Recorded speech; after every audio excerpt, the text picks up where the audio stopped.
we see Justin Lionel, right, sitting next to him. Our brother Richard Sowa is also just walking in now, and we have Carla Seabury, who's also joining the conversation online. She's logged in, and she's on the phone, and she's going to be contributing towards the show. Our fourth and last guest is on her way in the person of Desiree Jeffers. She's right on her way, and she should be joining the conversation very soon. Gentlemen and ladies, welcome to tonight's show. Thank you. Appreciate it. You're welcome. Now, we were going to go straight into the conversation, but I would like you to give me a brief, 30 seconds, give me a brief description of who you are. I mean, I would like our listeners to know you a little better. So whatever you want them to know, please take 30 seconds and tell our listeners.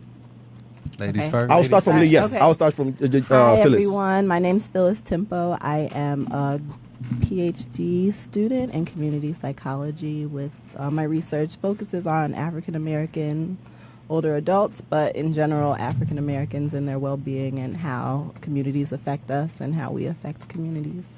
And both of my parents are Ghanaian, so I'm Ghanaian. And are you single?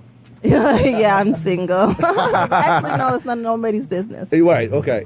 I plead the fifth. Don't ask me that question. Okay. I already knew your story, bro. Yeah, my name is Richard. So many people know me as Reason. A lot of people will probably be shocked by this side of me, but I have an electrical engineering degree. And I work for a major company, but I'm also the CEO for Rich Entertainment, which is it's an organization mainly focused on event planning and artist branding and a lot of things when it comes to the entertainment business in the diaspora. So we do a lot of things from investments to artists, working with artists themselves, and obviously myself being an artist. All right, thank you so much. Lionel, please. Yes, it's Justin Lionel, come representing the South of USA. I'm from Richmond, Virginia. I've been in Chicago for about 3 years, and I work for one of the largest food and beverage companies, majoring in economics, and from Campbell University out in Bowies Creek, North Carolina. Probably never heard of it, but so I'm out here looking to fellowship with my African brothers and sisters, and let's have a good time. Let's have a good conversation. All right, nice one. I need you to ask him if he's single too. How come I'm the only one that asks if I'm single? Okay. No, not fair. You know why? Don't ask me no question like that. Okay. No, I have to answer. Everybody has to. Okay. Now, so you just heard him. He didn't want to be asked. So we have Carla on the line. Carla, can you hear us? I can. Hey, how are you guys? We're good. You want to you want to take 30 minutes to introduce yourself to our listeners, please, if you may. I'm going to give you like 10, 15 seconds. I'm Carla Seabury. I'm actually born and raised south side of Chicago. I work for a large financial institution as an investigator, and I have my hands in a few pots when it comes to community outreach and just trying to help the people. So that's me in a nutshell. All right. Thank you. All right. Thank you so much, Carla. It's going to be a wonderful discussion this evening, and we'll go directly into it without wasting no time. We live in this country where sometimes we meet our fellow African Americans and vice versa, and the rapport is always not cordial. It's different in every situation, but what would you say? First of all, let's take it a little back. Is there a difference between being black and African? Would you guys? I'm just going to throw it out there. Just want to let our listeners know that my producer, Black Jesus, is also going to be chiming in this conversation. So please just FYI. Would you? I'm just throwing it out there. Would you want to tell us if there's a difference at all? Because I don't think so. No, there's no difference as far as we all have melanin, and we're brothers and sisters through our history as well. I mean, we have a different history being American, taken from where we come from, and the only difference is that I believe that Africans they know they are intact with their spirituality and their where they come from. And people from Africans in America, that was stolen from us. So, I mean, it's a little difference there. But as far as, we still soul brothers. I think, I don't think it's too much of a difference. It's just more so just the history. Right. The reason why I ask this question is, if you look at applying for a job, there's a column that says indicates if you're black or if you're African American. That's why I asked this question. So there seems to be a distinction when it comes to the system that we live in, who is black and who is African, and that's why I asked this question. Would you want to contribute to that? Yeah, Yes. I think there actually is a difference. Mm-hmm. I think that, well, first, black is a race, so we're all black. So I guess we're both right because we're all black. So there's a shared black experience, but I think there's also a specifically African American experience that is different than a black person that would be living in Africa. So I think that there are two different cultural groups. All right. Okay. Carla, did you want to chime in on that, Carla?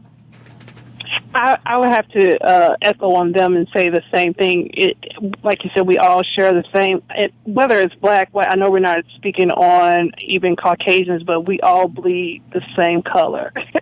So we're all, one race. We're just different shades of color. So I don't think it. And it's interesting that you say that. I've noticed that as well on applications. There is that distinction between black and then African American. But at the end of the day, it's just one race of people. Okay, thank you. Mm-hmm. Are there cultural stereotypical issues that exist among us? And how long do you think this has been going on? And again, I'll throw it out there. Whoever wants to catch it can go ahead. Yeah, obviously there are stereotypes that. Just to go back to that question that you asked. Okay. I don't think you saying there's a difference. To me, it's okay. There was in the past. There's been a lot of brainwashing. Okay. Right, and even when it comes to the outlook on Africa, right, the outlook wasn't good. You will see a lot of different things being depicted that aren't the truth, basically. Okay. So it's it's a form of vision that was given to Africa as a whole, kind of thing. Okay. So if you're saying there's a difference between you can say there's a difference between Africans and African Americans, but if you say black describes the entire group. Okay. Right? Okay. So that distinction they have on applications and stuff like that, there's also black Caribbeans, right? There's also black the Jamaicans, right? There's also black other races. So I think that distinction goes into that umbrella. Okay. And I think what they're doing is actually separating that race, the other black from African American. Now that's a different type of discussion that we can have. And we're going to go into that. Okay. But for now, I think that we pretty much have tried and we've done our best to try and distinguish the differences between black and African, even if there are. Okay. Yeah. I want us to go into the cultural stereotypes. Yeah. So the stereotypes from an African American, I don't think will be different from a Caucasian. Okay. Because if you're an African American living in America, you're being shown the same thing on TV. Yeah. Right? You're not watching a different agenda or a different thing. Not to say that, so they're seeing what they're being shown. So they're going to have a certain type of vision or stereotype of what they're seeing. Okay. Right? Okay. So you will have that. Okay. All right. Do you want to chime in? Yeah, I mean, he's right. Like anytime, when I was younger, they would show stuff about Africa. It'd be the small child with flies on their eyes and the big belly from our new nutrition. They didn't show,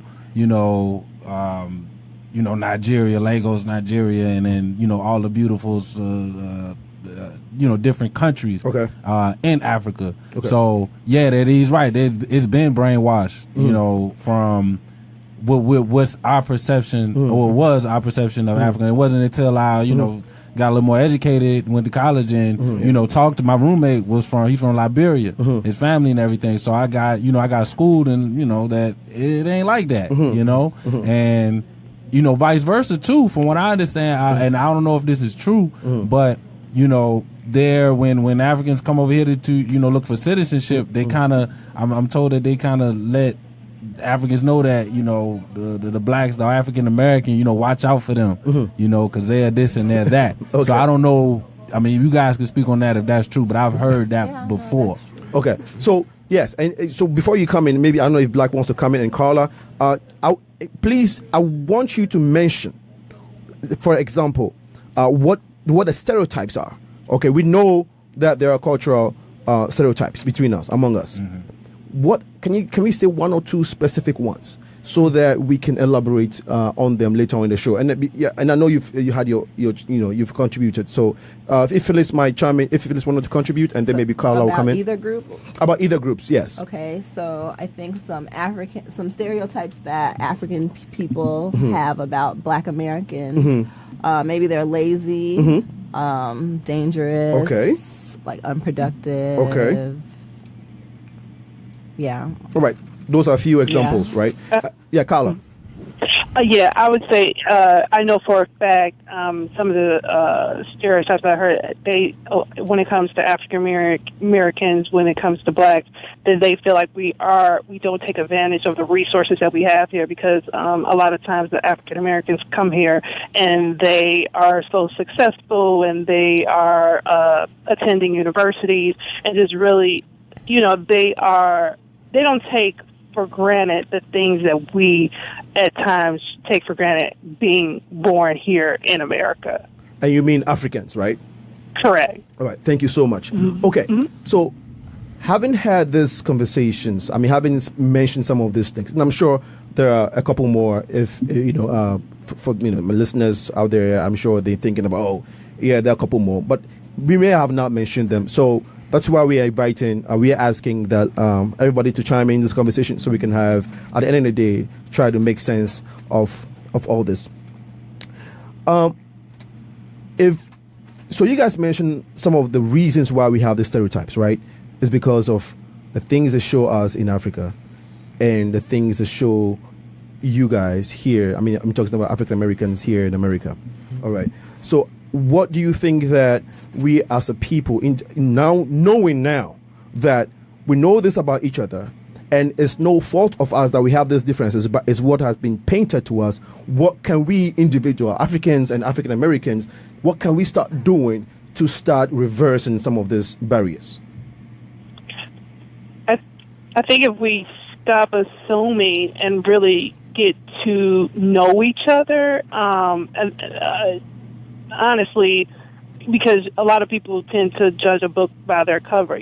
Just like I said, that whole stigma or stereotype that blacks are lazy, or like I said, they don't take advantage of the resources that we have here. But if you honestly get an opportunity to sit down and talk, and everyone has a story, you know what I mean? So it could be something that's hindering them, or they, and the Bible says, our people perish for lack of knowledge. So if we get an opportunity to sit down and talk to each other, we would learn some things, and we could ultimately help each other.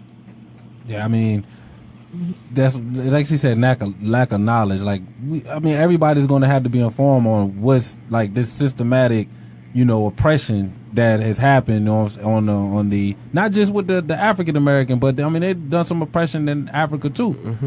And we gotta recognize what's going on, and also inform the people. And I think there's some people out there that's doing that. Minister Farrakhan does a good job of that, and there's others. But yeah, more people got to be informed. There's not that many people. I guess you could say what they call woke. I consider myself, aware of what's going on, and wanting to make a change. And that's the best part, is just being informed. Also African culture is kind of like sexy right now. So I think that I see I think from when I was younger, from when I'm growing up, I see less people having super negative views about Africans in Africa, like how when we were younger, some stereotypes, like people walk around with flies around them, like there's zebras and monkeys running around. I think people are getting more exposed to African culture through music and clothes. Like everybody's wearing Adinkra fabrics right now. Dashikis are super cool. Like everybody, WizKid is with Drake. So I think through that, we're starting to break down some of those. I think social media is doing a lot of that for us. Too. And I think, our interactions within our social media realm should be to encourage that discussion and that openness. But I want to back up a bit. I don't think we should talk about the stereotypes as a negative thing. Because the reason why I'm saying that is, if you look at what's going on now in our country, if you look at what Trump is doing, it's nothing new. That stereotype thing is going to be there, right? It's something that it's happened because of a few bad apples.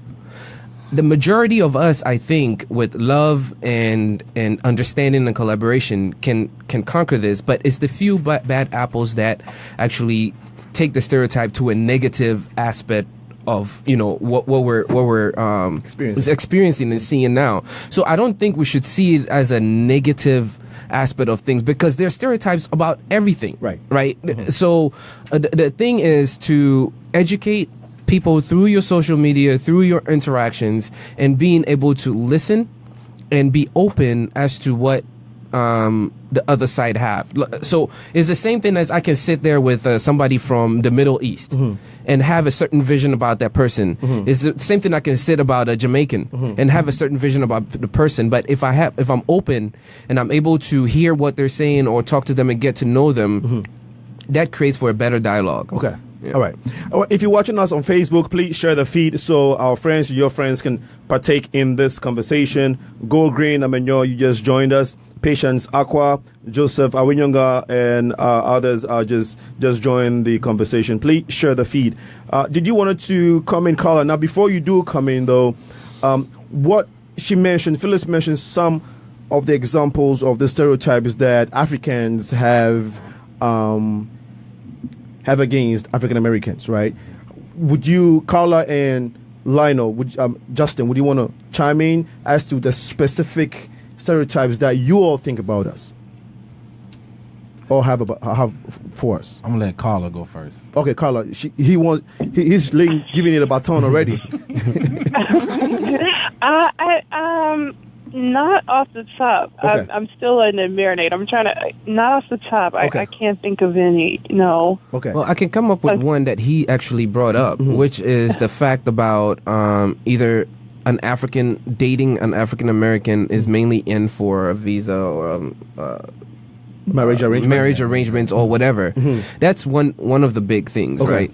It's not to say that it's not there, but again, if you're open-minded, you wouldn't go. You might lose on a relationship because of that perception in your mind, which is not always right. Okay, so that is one example. Okay, and another thing too is, I think a lot of times, because of the picture that has been painted of Africans, when African Americans or when folks see us here, they're not looking at us as, oh, okay, he is human and he has some level of intellect, up here.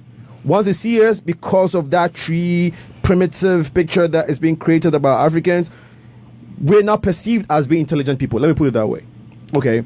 We have to come here. The assumption is that we have to even come here and learn the English language, that we don't even know how to speak English. Like there's no level of, so when you tell people, oh, okay, I'm in school for this course, or I have this degree, I have that degree, and you're speaking English, they'll be like, oh, wow, you speak good English. When did you learn English? How long did it take you to speak this well? You have this education. Oh, wow. So I think these are some of the typical, like, we are seeing less of uneducated people, so to speak, or uncivilized people, and we need that. You get this feeling sometimes, and that is why I wanted us to hinge on that. But not to interrupt you, but that happens too. I think that is more about racism than about cultural differences, because that has happened to me before. But no people, if you don't know me, you probably unless you're Ghanaian, you can't really tell. I just look like a Black American. Right. So that's happened to me before. People will ask me, "Oh, you read so well," or "When did you learn how to read?" or "You speak English so well," and that's not them knowing that I'm African. That's them just thinking I'm just a Black person in America. So I think that we should be careful. I guess what am I trying to say? We should be careful to see where it's rooted in, because it might just be anti-Blackness as a whole and not anti-Africanness and anti-African Americanness. There's a thin line between stereotypes and racism. Sometimes they go. There's a gray area there, and I think that's where we see the thing is what we're talking about is there, right? The stereotypes are there. The racism is there. We have to be careful to not, Mix it up. Okay. Kind of thing. Okay. Yeah. Let me ask you all this question, and let's be honest with each other. Phyllis, if you see an African, okay, you were born here, so you used to growing up with African Americans, so it's the same thing. But for Africans, so I'll let Reason answer that question. When you first came here, if you see an African American, honestly, you see him, even though they look Black, you see him as a different race or different culture, different person from you. Well, honestly, okay. So it goes back to your first question, because I see an African American as somebody different because they're not from they don't have my background. There you go. Right? Okay. So they're a race different. They've seen things different. They have their culture. They have a way of doing things, right? They have the Kwanzas. They have their celebrations. They have their food. Yeah, we'll go into that. No. There's something difference between the two. Yeah, hold on that thought. That doesn't mean it's a negative difference. All I wanted to establish is that, you see, one of the reasons why we're doing this is we have these conversations privately. African American community, Africans, we talk about each other all the time. We're way past that. I think this time around, let's bring the differences on the table, right? And say, hey, this is what we think about you. This is what we think about you guys. Why do we think this way? And how can we move forward? And that's why I asked this question. So it's true that when I see an African American, yes, personally, sometimes when I first came here, when I see an African American, I don't automatically see them as Africans. And like you said, for the same reasons that you just gave. Justin, if you see when you first saw an African or started getting close to them, did you see them as, a fellow African first, or you just saw them as some different race, even though they look Black as you? I'm gonna go use my roommate from college as an example. I mean, I saw him as a Black, as a Black man. Okay. For initially. Okay. And like he said, I did know that the cultures was different, but I see Black, and I just love my people. So I'm like, you look like me, I'm not going to have the same reaction to where if it's a Caucasian person that comes in there. Okay. So I've anytime I see my people, now it's just by your character. If you act different or if you act some type of way, then I'll be like, I'll stand back and you'll be a foreign to me then. But if I see my people and we the same color, we brothers. And this takes us to the next section where, why do we act the way we act? That makes us seem different, even when we're not different. Can we just back up for a second? I think we should just distinguish what we're talking about. I think we're talking about two different things, race and ethnicity. And so race will make you see, like, race is, we're all Black in here. Right. So that's race. So I think that's when he sees just race. When he sees another Black person, he only sees race. But you see ethnicity. So your ethnicity is your Africanness. And that's what you see when you see another Black person and you don't relate to them. Okay. All right. It looks like we have a call on the line. Please tell us your name and where you're calling from, if you may. So, hi, my name is Joseph. I'm calling from Joliet. All right, Joseph, please go ahead. I just want to ask those three people sitting down, a question. Okay. Yeah. I want to ask them, I don't think we can solve this problem. We can talk about it, but we can't solve it. I just found out that, 98% Every time that we're using our mind is lying to us. So if we keep on following our mind, what our mind is telling, like all these three people sitting down, I'll tell them their mind is saying something different all the time, 24 hours, telling what is wrong most of the time. But if we can face these young kids who are growing up, we can survive in this earth. Okay. We have to change the way we think. We have to change.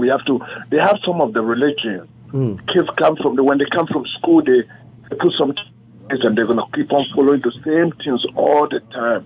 But now we can't do it. These kids, they come home, they want to play video game, they want to do this. And if we can face our mind, we can't solve any problem. And we're going to keep on talking about this thing for 20, 30 years going from now. We can't face, because our mind is sick. Okay. My mind is sick. Everybody's sitting down. All of them, their mind also is sick.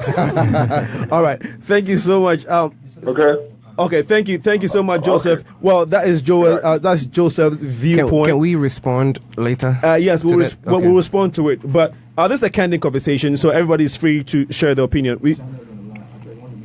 Shana? Oh, we have Deshana is on the line. Deshana, please. Hey, how are you, Deshana? Good evening. Good evening. Well. How are you guys? We are great. Deshana is actually one of the prominent people in our community. And she is very much supportive of the Progressive Mind Show, the WGHC entity. Absolutely. And so, hey, Deshana, please go ahead and share your 2 cents with us. Okay, so definitely it's just 2 cents. But just having the background of also being half American, my father being American and my mother being Ghanaian, I just wanted to kind of speak on some of the things that maybe I've witnessed in the community that probably has distracted us from both African American and African kind of merging together in a cohesive manner. What we realize is that back in the day, I won't say now, but back in the day when Africans first came to this country, they came for a particular reason, which was either education or to make a living. This was beyond citizenship. That all came later. But what ended up happening is that they came into communities that were more or less more impoverished. And we all know the type of people that you meet in more impoverished neighborhoods, or the hood, or the ghetto, or whatever you would like to call it. But when you get in those type of neighborhoods, you also meet those type of people. Okay. So it was easy for an African to say that an American was either lazy or, all the stereotypes that the panel just mentioned earlier. It was easy for anyone to label an American as such. And also for an American to label maybe an African as, a non-English speaking or non-educated or whatever, because it was hard for them to communicate. The problem is obviously there was a communication barrier. We went through this a few years ago with my church, my pastor, trying to bridge the gap between Africans and African Americans. It becomes very difficult, number one, because there is a language barrier, there are cultural barriers, and a lot of times there are generational gaps as well. So that becomes very difficult. So if there's any way that maybe we can work on maybe some of those issues, I think that would benefit us. But those underlying issues that used to happen back in the day, obviously, those are kind of a little bit far gone because we're seeing more educated individuals that are coming to this country or leaving from this country. And not only that, we're seeing more people that are coming together as one because we're learning more about one another. Okay. But I do love the fact that this conversation is being had because it's definitely needed. Mm-hmm. But I do feel like those were some of the issues that happened in the past that preventing us from actually having dialogue like this. All right. So I agree with her. I agree with you totally because, we live in the information age right now. So it's nothing to, see that, like a lot of people years ago thought Africa was a country. Didn't even know it's a continent filled with many different countries. But now, a lot of people are more informed, a lot more educated. Like me, my experience with different, nationalities from Africa and just in their experiences is I guess it's a lot more accepted now because, I've come across people from Ghana or Nigeria and in Liberia. It's been, pretty good experiences. So I think a lot of those bad stereotypes, like, Africans don't like us or, all that other stuff. I think that, it was more so in the past. And right now, I think we are more, as a whole, we're more unified. We still got a long way to go. Absolutely. But we are, working together, and, we're at least at peace with one another. All right. Did Carla wanted to chime in on this one? I totally agree. I feel like we're definitely, because of this information age, there's a lot more that's being seen. I mean, I've gone through a decade plus of heartache when you see, again, like the brother said earlier, photos and videos of just the safari and huts and so on and so forth. And those of us that have lived in Africa before know that that is not the sum of, even just speaking on Ghana specifically, we don't even have safaris in Ghana. Not that I know of, at least. And there's certainly not any animals, there's no zebras just kind of, walking around haphazardly. There's huge mansions and beautiful homes and cars and people and well-to-do individuals that, we wish that there were more documentaries that were out here, obviously informing the other worlds of what we actually have in Africa as a whole, as a continent, and not just, like the brother said, as a country, like a lot of folks know it to be. So again, big ups to you guys for this conversation. Much love to you guys. Let's keep the conversation flowing, because a lot of folks need to know that, it's a grand continent. So much love to you guys, and have a great evening. Well, before you go, Deshauna, if you wanted to get logged on, you can. So we can continue with this conversation, unless you probably don't have the time. Then we can continue with you later. But if you want to, you can stay on the line. Carla is still on the line. If Carla has not spoken for a while, did you want to say something before we move to Phyllis? Just really quick. I mean, I've been fortunate. I've some of my very dear close friends. I've had some Ghanaian friends since I was in elementary school. So the only negative, not even stereotype, but just like those commercials with the kids in Somalia, suffering from malnutrition. Like, that's the only negative image I've had of African Americans, so to speak. Honestly, like I said, I've had friends since I was in elementary school, and they've just always spoke so highly of how beautiful the country is. I've seen pictures. I haven't had the opportunity yet to visit there, but that is coming soon. But I haven't had that, and again, it goes back to just ignorance. Right. We have all these assumptions of what something is, but the only negative images it's only because of it being commercialized, as opposed to having close relationships with those from that background. Okay. Before Phyllis comes in, I just want to clarify something, and again, for the sake of our listeners, so that they don't get confused. I know Carla was referring, when she said African Americans, she was referring to Africans, right? Correct. Good. We Africans are classified, for the sake of because the system that we live in classifies us as Africans, and so that our listeners will not get confused. Africans are Africans, and African Americans are African Americans, right? So that is just for the clarification. So please go ahead if you want to. Yeah, I don't think I have anything. I think we. Yeah, that was it. Oh, okay. Yeah. Did you want to say something before we go on a musical break? Yeah, I think we're getting a lot of input here, and I think it's good input. I don't want us to get complacent as that, we're going to solve everything from here. I think the idea is that we're talking about something that we probably have to take with us and put into action. And like everything else, we're not going to get rid of idiots in this world. Somebody is going to say something somewhere that isn't true, or somebody will have an experience. A typical example, I think this thing went on Facebook. A blogger in Huffington Post went to Ghana and started complaining about not having toilets or something like that, and she wrote for a major post, right? And it went viral, and because of that might the person that's there that has that misconception, that might enforce that misconception, right? So the thing is, and it's the same on the other side. There are some Ghanaians who are stuck on what African Americans are, and they will not move from that, right? And it comes with generation thing. So I don't want us to think that it's going to change. It's going to be an easy path kind of thing. We're going to have those idiots. I think it's going to be there for a long time. No, absolutely. But we have to work and talk about this and continue to move this. I think everybody here has pretty much the same experience on both sides. Right. And I think that's why you invited us on here to discuss this, right? So I just wanted to get that point across. Yeah, absolutely. Brilliant point. And you're right on.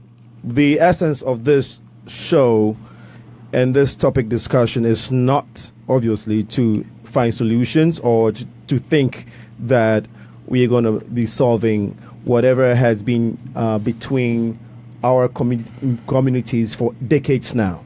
It's just the beginning, but like you said, there's a need for us to at least start talking, because what has not happened in the past is for us to have this open conversations about it. Yeah. So at least we've initiated it, and we hope to get somewhere with it.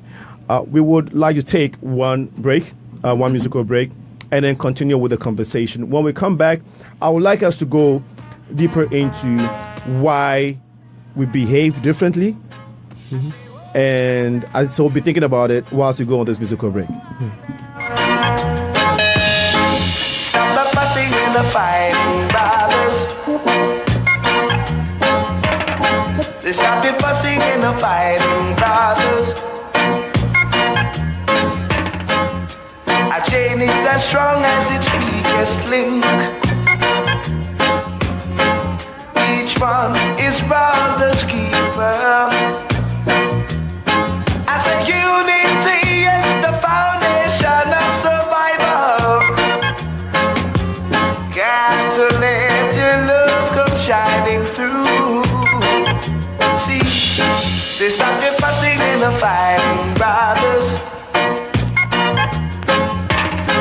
Now's the time for uniting the sisters. Oh, now, stop your fussing and the fighting, brothers.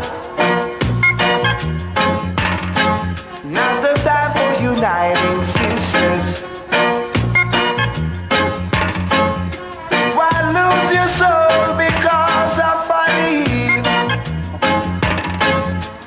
Leaving behind your woman and baby.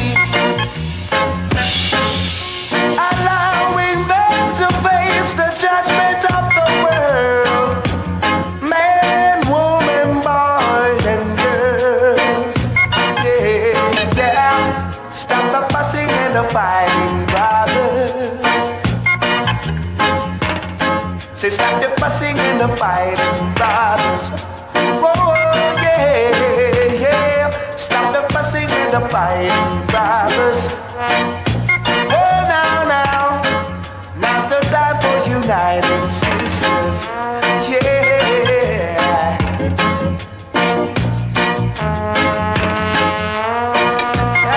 Now, yeah.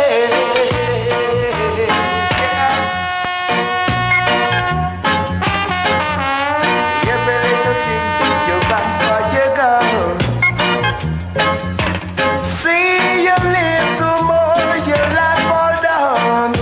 Yeah, you go to the world, then you're a germ. Can't exist on borrowed time. No.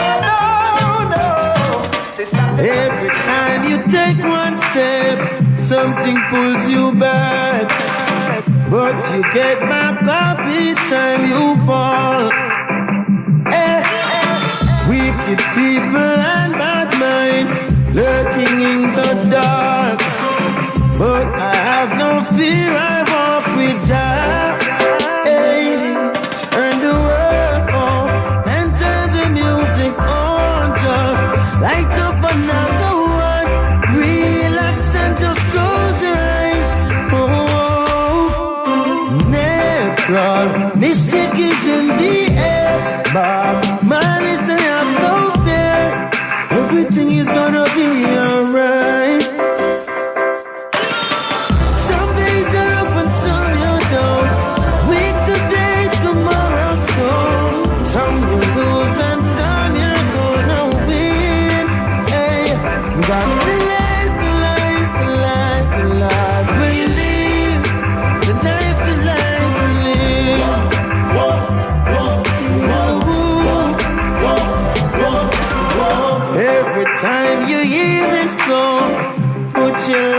rise up. Keep the fire burning in your soul, yeah. Good vibrations everywhere. Feel it in your bones. Too blessed to be stressed is what I think. Turn the world off and turn the music on. Just light up another one. Relax and just close your eyes. Oh, natural mystic is in the air. Bob Marley say I'm no fear. Everything is gonna be alright. Some days are up and some you don't. Week today, tomorrow's gone. Some you lose and some you're gonna win. Hey, that's the life, the life, the life, the life we live. The life, the life we live. That's the life, the life, the life, the life we live. The life, the life we live.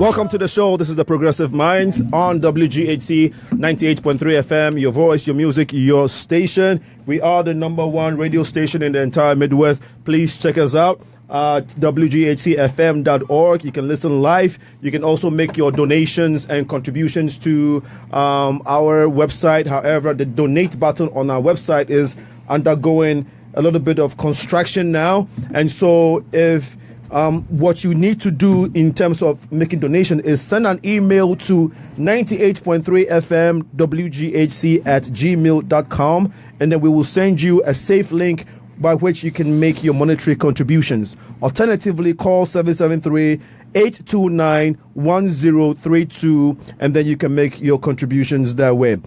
Some people wanted to chime in, so the number to ring in to make a contribution or ask questions is 773-942-7167. 773-942-7167. The panel here and us here we are not claiming to be the custodian of the truth or custodian of any knowledge that we are sharing here. We just know that the time is now, the fierce agency of now has come for Africans and African Americans to start having these open conversations which will better and enforce our relationship that we're supposed to be having. And so please bear with us. If there's anything that anybody says here and it doesn't sit well, that's okay. Please call in and share your opinion. All right, looks like we have a caller on the line. Whilst my producer is getting that ready, we will go into the conversation. As I said before the break, we wanted to find out why we behave differently. We cannot hide from the fact that we behave differently, and we are different in some ways because of our cultural backgrounds. Mm-hmm. So, okay, before we go into that, let's listen to this caller. Please tell us your name and where you're calling from. My name is Thomas, and I'm calling from Oak Park, Illinois. All right. And I'm just curious. I being an African American, I don't know much about the African continent and the culture. But one thing I have been curious about, I wanted to ask is it common or true that African men from Africa in general, and the continent as large as it is, have more than one wife? Okay, good question. Mm-hmm. Good question.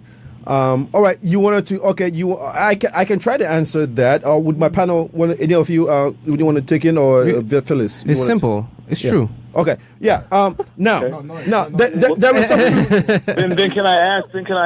Where does that come from? Has it always been like that, or what kind of prompted that, and why is that necessary? Okay. Here is what I can say to that. 50 years ago, I would say the country was about 60 years old. Mm-hmm. Yeah. And prior to the era of, I would say, democracy, mm-hmm. The concept of polygamy was widely accepted, not only in Africa, but worldwide. Mm-hmm. So for polygamous polygamous behavior has always been with the human race.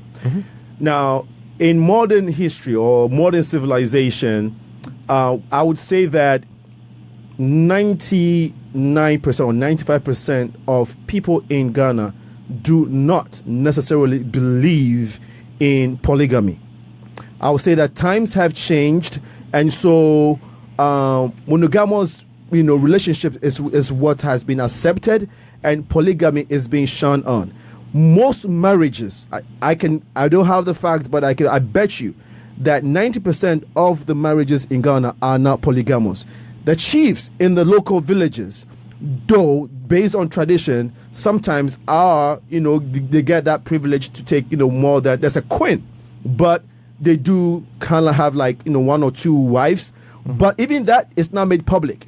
Right now, you can come to, even if you're a chief, where it's accepted, you can come publicly and say, okay, and boast of you having two wives. No. So it tells you how much the society in Ghana or the community of Ghana has shown or is shunning polygamous behaviors. So to answer your question, I'll say yes and no. We don't we accept polygamy. No. It has been there, just as it has been with other races or other just as it's been on other continents. However, as Africa and Ghanaian as a people, as a country, we have moved way past that. For the past 40, 50 years, I can tell you now that polygamy is unacceptable. And I think it might be Ghana. Illegal as it is here. I don't think it's illegal. I don't think it's legal in Ghana. So I don't it think is. it's illegal. It is illegal, actually. Yeah. But the thing is when you're dealing with any poor, or I won't even say poor, but when you're dealing with impoverished communities, a lot of times people get in where they fit in, so to speak. So let's say I have nothing. I'm poor. I'm a woman destitute with nothing. In the event that a lot of times I have this rich husband, chances are legally he won't marry another. And I'm speaking about Africa or Ghana specifically. He will not marry the next woman legally.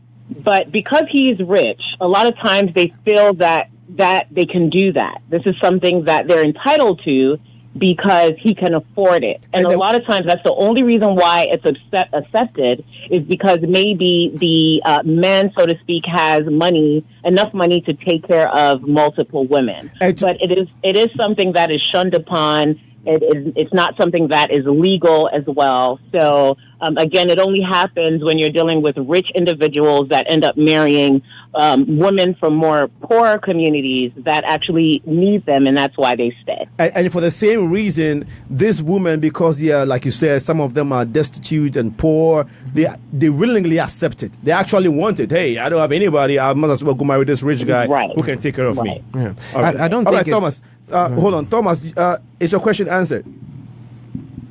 Okay, it looks like Thomas is... okay, it looks like we lost Thomas. All right, okay, please go ahead. Next caller, please go ahead with your name. He was asking about the polygamy, the marriage. In the United States, if you go to Utah, they practice it. Exactly. It's legal for citizens here to do it, but not naturalized citizens. Okay, now Jacob Zuma of South Africa have 5 wives. Now, traditional practices allow some of this polygamous marriage to take place, but then other practices don't allow it. Now, let's get back to some of the questions you were asking. If a relationship, how do we behave socially, culturally? Even when you come to Chicago, the behavior is quite different from when you go to Mississippi. Yeah. In fact, when you are in Mississippi, they are that kind of sharing and caring and caring and sharing. They have that kind Southern of culture. Hospitality. But when you are in Chicago areas, they have a different, level, platform of culture altogether. So even within us, we ask ourselves, based on the cultural or maybe based on ethnic groups, we behave differently. So it's very bad. Then out of all this, we're looking for that. Out of all this diversity, we're looking for that unity. You see, so when we create that concept, and when you look at the U.S. The coin, the quarter or the quarter that we said, they say a pluribus unum, right? Which is out of many one people. The whole world is looking for that unity in that diversity. So it's a very complex situation to deal with. That's just my few thoughts there. Yeah. Thank you. Yeah, I think culture is something that we haven't talked about a lot, but I think that's the main difference. It's just there are two different cultures, and I think talking about the differences, cultural differences in the United States is a good example about how we can relate to each other or how we don't relate to each other. I think we should have a part 2 of this conversation. Oh, definitely, definitely. Because there's more to be said. Yeah. Okay, and that's why I said it's just the beginning of what needed to be done. And thank you, caller. Thank you, callers, for contributing to the show and the questions that were asked. I hope that looks like we have another caller on the line. Caller, please. Okay, please go ahead with your name and where you're calling from. Natalia. Yes, you're on live on air. Please tell us your name and why you're calling. Okay, so my name is Natalia. Oh, hey, and Natalia. I'm calling from Georgia. Hey, Talibu, what's up? Nothing much. I'm watching you guys and hear what you guys are talking about. All right, brilliant. Please go ahead if you have something to share with us or a question. Okay, so I want you guys to talk more about the media and how the media portray stereotypes. Right. And you know, the media has a big part to play in how we all perceive each one. I'm from Jamaica, and people assume that because I'm a Jamaican, I smoke weed. Yeah. But that's not the case. But it all comes down to the media. So that's one of the most contributory factors to why everyone looks at every culture differently. Oh, yeah. And I think that's something that we need to talk more on. Yeah. So that we can show others that, hey, we're not what the media say. Right. We're beyond that. Right. We're educated. We're intelligent. Yes. Yes. That is absolutely true. And thank you so much for that sharing that thought. And if you were listening earlier, that is why before we went on the break, I said we're going to go into why we do behave the way we do, right? And there are reasons why we see each other differently. And let's go into that. As Africans who are here, can you just give us a little background why you actually, let me start from you, Justin. Okay. You all have a way of doing things in this country. Tell us what the philosophy or what makes you do that. What makes African Americans act the way they do? Maybe because of the white man. Why? I mean, be real. Okay, just be real. Like the you know, if you look at the history of the black man in America, I mean, even to this day, like you can see what's going on. We still talking about a lot of racism, a lot of oppression with the police killing us. And I just found out, like, I don't know if y'all know the how the police badge is the same badge that was used for the people that used to catch slaves when slaves was running. So we are. So I actually got a question for y'all. Do you think that Africans can understand the struggle of the black man in America and really understand like that there is really systematic oppression going on? I'll answer that. If you're outside of America, you wouldn't understand it until you get into the system. When you get into the system, I don't think when a cop pulls a Linko over compared to you, there's a difference in the way he treats the two of you. That's a difference, right? So no, there's no difference. There would be. There's a difference because if he act up, he go back. He go back to you're talking about the after effect. I'm talking about you immediately. You guys are driving down the street, right? He pulls you over. He's seeing a black guy in the car. He's not going to treat you two any difference. So if he's coming out and showing you the racist side of him, it's not going to be any different for him. He's going to see the same thing. You know what I'm saying? So the effect there, the racism effect there, once you're in this country and you have a dark skin, you will see it. You will definitely see it. You will be treated differently than the Caucasian or or other races. I think that African Americans kind kind of have a history of systemic racism that immigrants to this country will not really grasp. Yeah. Won't really see. So you getting pulled over by the police and him getting pulled over by the police, even if the police officer both see a black person, I would argue that the experiences that you have with the police officer will be different. Because he is coming from this long background. His family's telling him about police. His great-grandfather are these people. But for us, our families aren't really going to talk to us about police because they haven't experienced it either. And if they have, it's as an immigrant, not as somebody that has been here and has this legacy with a long line of, you know. Okay, guys, I see where you're going from. Okay, guys, before we start the show, I try to establish some of the differences. And Carla made a point that, yes, when Africans come here, some of the stereotypical, issues is that, yes, we come here and we take advantage of the educational system and we do better, and the African Americans don't, right? Mm-hmm. Okay, there is that perception. I mean, what makes us, that's what I'm saying, what makes us behave that way, what makes us think that way? And I think one of the reasons why we feel and do that is that, hey, back home, the only way you can survive is education. Okay, if you do not have education, your chances of survival and doing well in life has been cut off by 70%. Mm-hmm. Okay, so that's the main goal. So when we come here, that same zeal is what drives us into education and try to do well. Now, the reason why I feel that we see African Americans the negative connotation per their behavior sometimes, some of their behavior, from some of them, is like you were saying, the history. The history behind their coming here and the things that they have to go through. Now, you are aware of the history more than I am, Justin, and then Carla, if you wanted to, would you mind throwing a little bit light on what you have gone through, which has formed the kind of people that you are? Because I just told you, in our country, we didn't have to go through slavery like that, right?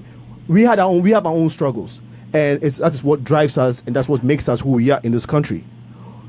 So some of your struggles has been the history of slavery and some of the acts that you had to go through. Mm-hmm. Can you specifically tell us some of the things that you would like African brothers to know about you, your history, that makes you an African American? Well, like how you guys think that, African Americans just don't, they have the resources, but they don't take advantage. No, it's been, it's like I said, it's systematic where things have been taken from communities and taken from the schools, and just to make sure that we don't do better, right? And I mean, for real, like we've only been as far as black people, we've only been, I guess, considered free for about 50 60 years. Yeah, it ain't even been that long. And this country is like 400, 200 years old, old as ever. Right. But and they just now, so it's like I say, it's systematic. It's systematic, and you see it. And with the prison system, with the schools, like the schools up north, look a hell of a lot better than the schools down south. And talking in the city of Chicago. And yeah, whenever whoever has the money, kind of controls that. And if you really want to oppress somebody, you kind of you mess with their head, you mess with the money, you mess with the family, and like I said, everything has been messed with the black man, the family, the education. Now there's ways around it, and I'm not saying that people can't come above that, because we've done, and that's why I just love being black, because even through all those obstacles and hurdles, we still are overcoming. I'm still overcoming, and I can't say I've never say that I can't get something because of somebody, because if I sit there and say I can't get something because of the white man, I just gave that white man power, and I don't do that. Or nobody has power over me. I'm gonna get whatever I want, right? Black Jesus my producers for tonight wanted to chime in. If you're ready, please, you want to go ahead? Okay. Yeah, this is Black Jesus. I just wanted to jump in. I think one of your panel just dropped the line, but I hope she's gonna come back. But I just want to put my 1 and 2 in there. First of all, I wanted to let we're black. No matter what, we're black. But I just want to let you guys know that me being here for a while, you were born here, but I've been here, So I have to learn the system. And I realized that the system wasn't built for black people. Yeah. Exactly. The system was built or made for black people to follow. It was a plan. We are not part of the plan. We are our part is to follow the plan. Okay, so we black people or black Americans that live here, that's some of the stereotype that we think. Oh, black people are lazy. Black Americans, black African Americans are lazy because growing up, they haven't seen the system wasn't built for them. So the resource, they didn't teach them how to tap into the resource. They are always behind the 8 ball. They are trying to catch up. And the catch up is like there is a stumbling block right in front of them for them to catch up. They can never catch up. Okay, so we black Africans that we come to America here, we are, because we have a low foundation. When we come here, we build on that foundation that we were taught from home. That when you come here, and I say go school, go to school and become somebody. Black Americans are not taught like that. Education cycle wasn't even part. It wasn't part of them. They were taught that you have to be in the farms and taking cotton. Exactly. That's what they know. So I find it very difficult when people people of color trying to say that black Americans are lazy. No, they are not lazy. It's just that the opportunity that we have, because the reason we have a little bit one edge better than American, even though they are from here, even though you guys are from here, the reason why we have one edge a little bit better than you guys, because we have a background that tells us that when you come to point A, make sure you can make something out of it. Right. But for you, even though you are here, there's a gray area. You don't even know the other side of the party. Right. They just put you in the corner. So I'm so glad that this topic is here. This conversation is going on so that we can educate each other, whereby we can. And then let me say this. The age, education is getting bigger and bigger, and social media have come. Social media comes for us to fool ourselves. But believe me or not, social media have come for us. They didn't know that we can take it to do something better, to unite ourselves, to help us. So social media have become a good thing for us. Most people use it for crazy stuff, but that's fine. What I'm trying to say is that the age that we are in now, from the 35 and 45, we are the bridge between the old and new. And now we are learning. We are studying. We are doing a lot of research. Now, like you said, there's a lot of music that is going on. Music, our food. You eating my food now. I'm eating your food. At first, you don't have no food. When you came in here, I didn't even know that you are black African American. I have to ask you, where are you from? Are you Ghanaian? You said no. I said, then I'm going to give you a Ghanaian name. We laugh. Before I came here a while ago, I went to school and I told somebody that, hey, I'm going to call you Kojo. Man, hell break loose. Right. But now education and then our time, the era that we are in, believe me, our eyes are open, our brains, our mindset is changing. Now we understand the other side of the party, the other side of the coin. So kudos to you, Alinko. Thank you so much. I think we just broke that stereotype, that jinx, right? We just broke that. Yes. Right, because we've all talked a lot, but if you go back, the stereotype is that African Americans are lazy. That was the stereotype. And more, right? And it's vice versa. Just take that one stereotype. We've just gone through and explained why that thought process came through is because of the systematic racism that were instilled within the African American communities before we came in. That is why a lot of people thought that way. So I think now, if anybody's listening that has that mentality, now they know where it came from. Now they're able to learn from it and say, okay, maybe it's not because they're lazy, it's because of the systematic racism. Absolutely. Now, going back to my point in saying that if you're not in that community, you will not know what that systematic racism is until you get into that community. So if we are going to get a loan from a bank, when we open the door, we're black, right? If you come in, you get my point. So we're going to see it. If I go in and I think, I'm going to get this $20,000 loan and I don't get it, immediately I'm into the system. I'm like, wait, I had all the qualifications. Why didn't I get it? Right? Then I'll start thinking, wait, maybe Justin, right? Is it? You're right. He will experience the same thing. So now I understand what you're seeing and what you're going through, and like, wait a minute. Now I'm educating myself.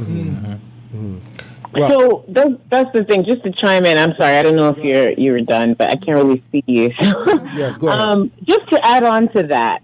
So I agree that you get it once you're in the system. You get it that, hey, they treat all of us a certain way. But the problem is that a lot of times Africans would not go further to research why maybe they're treating black people this way. When Africans get here, it's all like, maybe it's based on how black people are. Just like we said, black people are lazy. So maybe that is why maybe the system or the government or the city or whatever the case is preventing them from getting certain things. And so therefore, maybe that's why they're not giving it to me. Going back to the whole car situation, the police officer may stop the two black guys, one being African, one being African American, but the African is going to react a different way than the African American, and the African American will act a certain way just based on the rage and the pain and issues that they've gone through ancestral or through what their family has gone through. Whereas an African may almost even bow down to the police officer just to make sure that they don't get a ticket. They'll beg their way out of it. They'll do whatever, just make sure that they don't fall into maybe a certain system. They're scared based on what they've seen on TV. I don't want to be shot. I don't want to be this, or whatever the case. So the reaction may be a little different. So all I'm saying is that a lot of times Africans, we don't educate ourselves to some degree on what the history actually is. We know that there is racism and that blacks are treated differently, but we don't know where this all stemmed from. We've heard about slavery, but we don't really look so deep into what actually happened, how families were actually torn apart, how women were raped, how, these type of things that actually happen. They won't read these books. They won't talk to someone deeply about these struggles. And that's what really becomes the issue.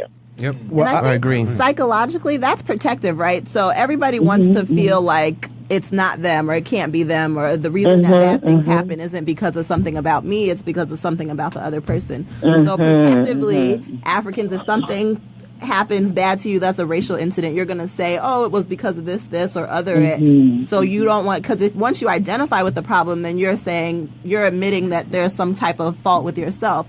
So I think that's just human nature, to kind of other everyone and just say, these people bad things are happening to this group because they're doing this. But if we all just admit that, it's the system around us that is causing it, and it's okay to admit that everyone might think a certain negative way about us, but if we can get together and kind of combat those negative images, then it might do more good than othering each other.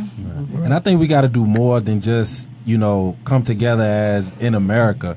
Like, we got to come together throughout the whole world, I think about the situation with Muammar Gaddafi and what he was trying to do, and, what the world did to him because what he was trying to do, trying to, Hillary? Whoever, they killed him, because he was trying to go off of the resources of Africa, and they shut him down because of that. Like, if and that would have been great if what he was a little off, but for the most part with his idea, that idea was awesome, and it killed him for that. Okay. And I think we really have to get together, like I said, throughout the whole world, as black people and unify and, know what's going on. And it's going to take some educated people. It's going to take, some unity. And like I said, I think now with like we talked about social media and, living in the information age, we're doing a lot better of that. But, we just got to... We got to have more conversations like this. All right. And we got to put in the work. Okay. Before we continue, I just want to give a few shout outs to our Facebook live feeders, and Talibud, Sam JC Autry is listening to the conversation. Cosby Michaels, Cosby Show, what up, bro? Becky, OWKB, Isaac Ogo is watching. Patience Aqua is not here. Joseph Old School, hey, Pastor Rasta. Charlie, 8 year by your volley. Sanobani Koni, Black Jesus, and me, but me, better than Jesus, again, me, or volley. Let's talk off air, okay? Joseph Asamoah is also watching. Opokwa Mensa, Botu, Talibu again. Christopher Angba is also watching us. Mustaf Dean, big up to you. Black Santino, big up, big up. That's my brother. Yes, that's your brother, actually. And Nkunimdi Asanti Enchi. Hey, Chiso, my brother. What's up, all the way from Ghana? Thank you for chiming in. Go Green is still here. Bridget Pepra Mensa, Kimani Money is watching. Tony Woods. Hey, Tony Woods, I need you to contribute to the show, okay? You're a good brother. And then Patience here. If I did not mention you, please pardon me. Yvonne Owusu Safo. That's my own sister-in-law. Martin Regina Smith is watching. That's my mother and father. Oh, right. NK, the boss of the house, is watching us. Thomas, Amen. Napoleon is also watching. He says, good job. Thank you, Thomas. And then a few folks that have joined the feed. Elizabeth Awuni is watching us. Thank you so much. Dada Brooks is watching. Bernard Dombote, big ups to you. Ja Ashanti, big up Ja Ashanti. Judy Fiajigbe is watching. Samuel Japan is also watching. Nunya Pongo Irvin, our own Dr. Nunya. How are you, madam? Johnny Woods. And we have Anthony Aguji watching us. Thank you so much for chiming in. Please share the feed so that your friends and our friends can benefit or contribute to what we are discussing today.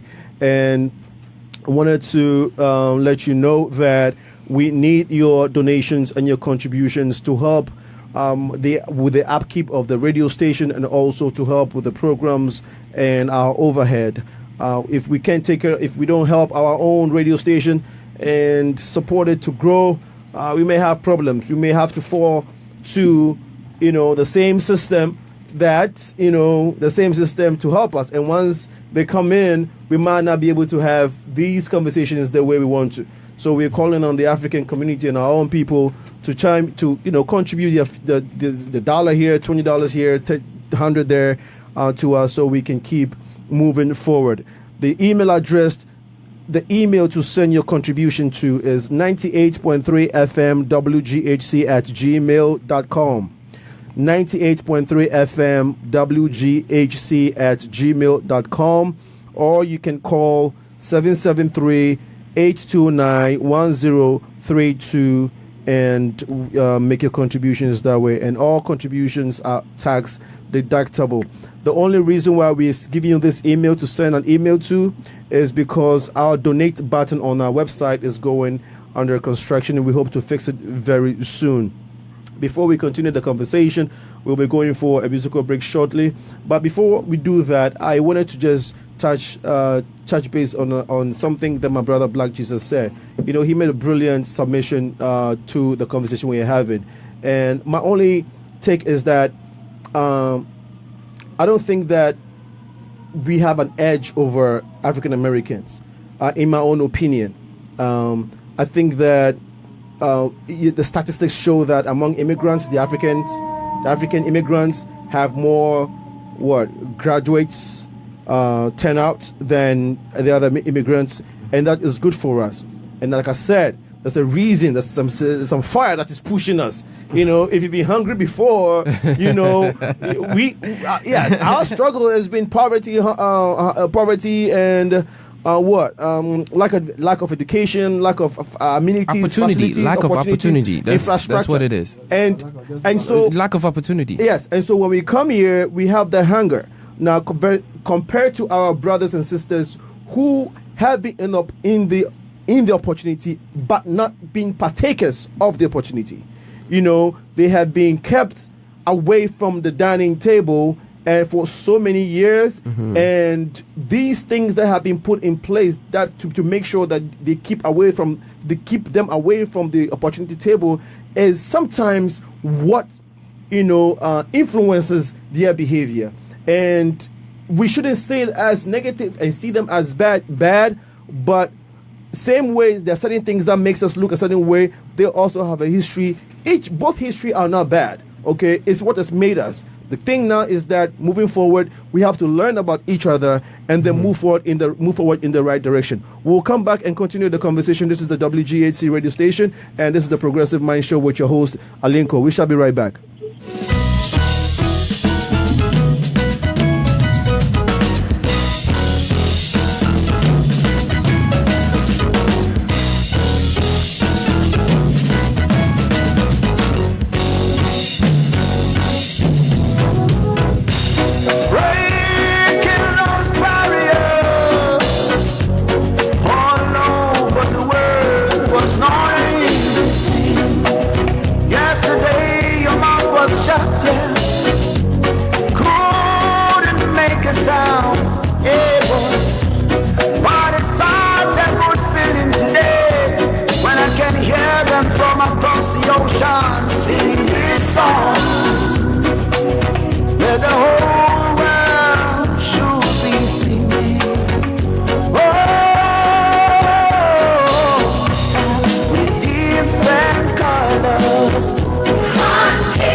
I'm your tuning right now. Blessed St. Thomas. You're tuned to Rituals on Earth 96 FM. Right now, we're about to feature a brand new Bushman. That song here, it a gonna lock the world. That new single here, it name How You Living. St. Thomas, listen now. Hey yo, people, I have questions to ask.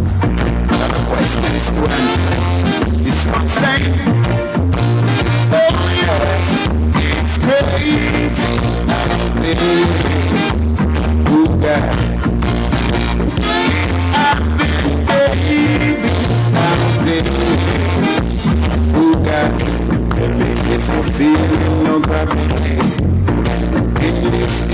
free society. Double standard without no equity. Repercussions in a triple tragedy now. So I want you tell me how you living. I want the people tell me how you living now. People tell me how you living. Tell me if you're happy how you living now. Whoa, ain't no betterment under this your crocodile government. You don't see the dollars, them no make no sense. Minimum wage just can't pay me rent now. So the people tell me how you living. Tell me if you happy how you living now. People tell me how you living. Americans tell me how you living now. A lot of parents no care how the youths them flex. Many never supervise on the way they dress.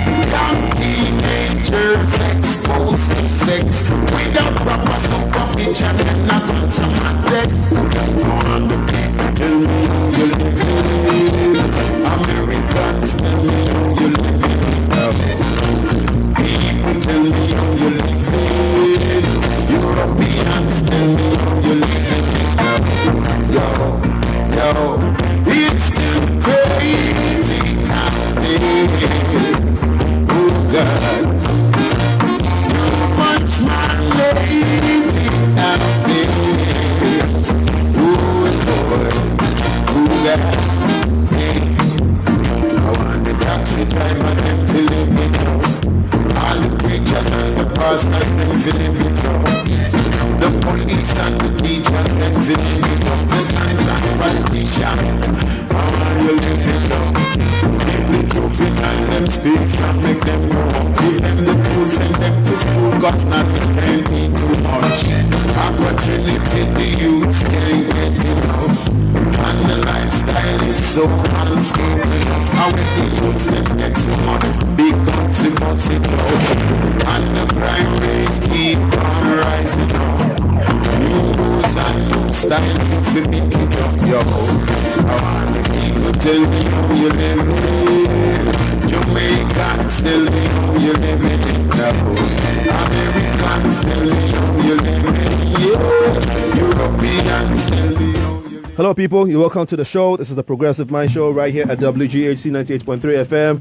Your voice, your music, your station. And before we go into the conversation, please remember that we need your contributions to help the cause here. And so send your emails to 98.3 FM WGHC at gmail.com or call 773-829-1032 for these contributions. And when you do them, you can always file them.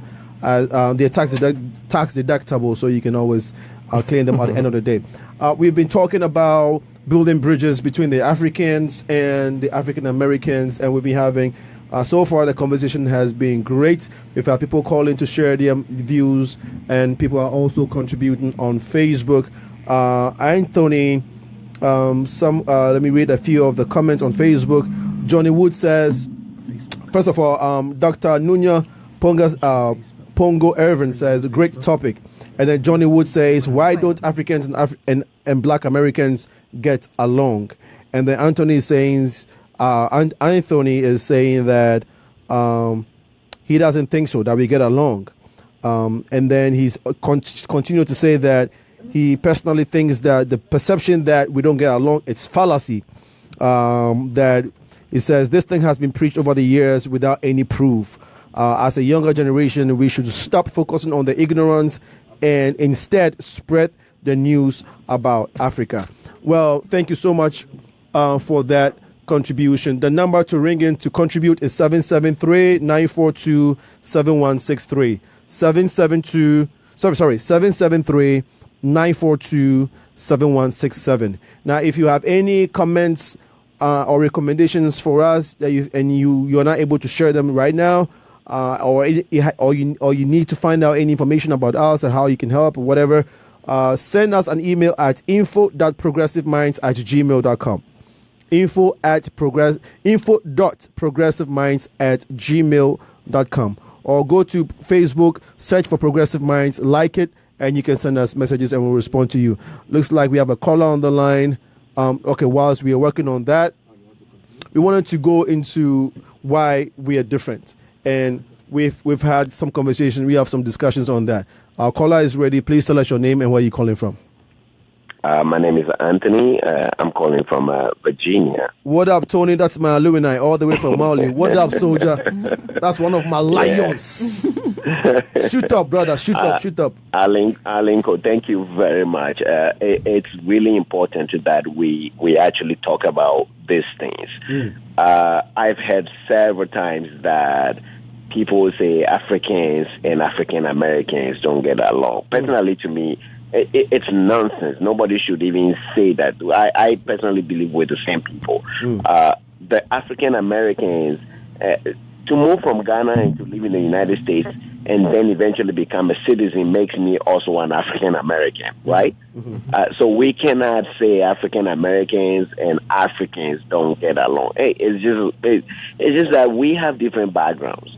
Now, the very few African Americans that are my very good friends that I go hunting with, maybe do all the running and all the stuff I do with, once they begin to understand where you're coming from, once you take your time, just like them, once you begin to understand somebody's culture, be it that they're from Japan, be it that they're from Alaska, be wherever they are from, when you take time to study a group of people and begin to assimilate the things they do and understand that, okay, these are human beings just like you, where nobody is greater than any other person. We all are one people. Then we can live together. So really that perception, whenever I hear people say we don't get along, really annoys me. I take my time to shut such fallacies down almost every day.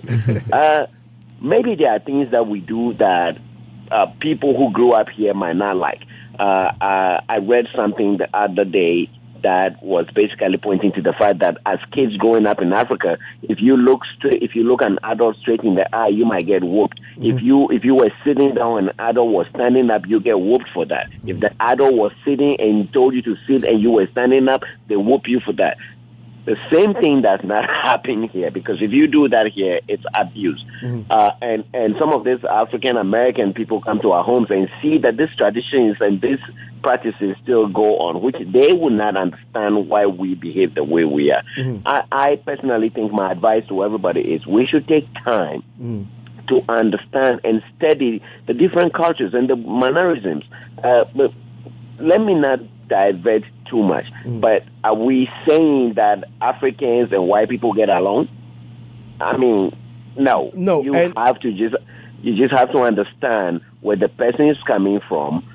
I personally believe, because Ghana, for instance, used to hold a festival, what we call the Pana Fest, where Africans in the diaspora came back home to meet families and all that. It was a great festival that kind of united us, so that our people who were taken away so many years ago can have the opportunity to come back home and commune with us.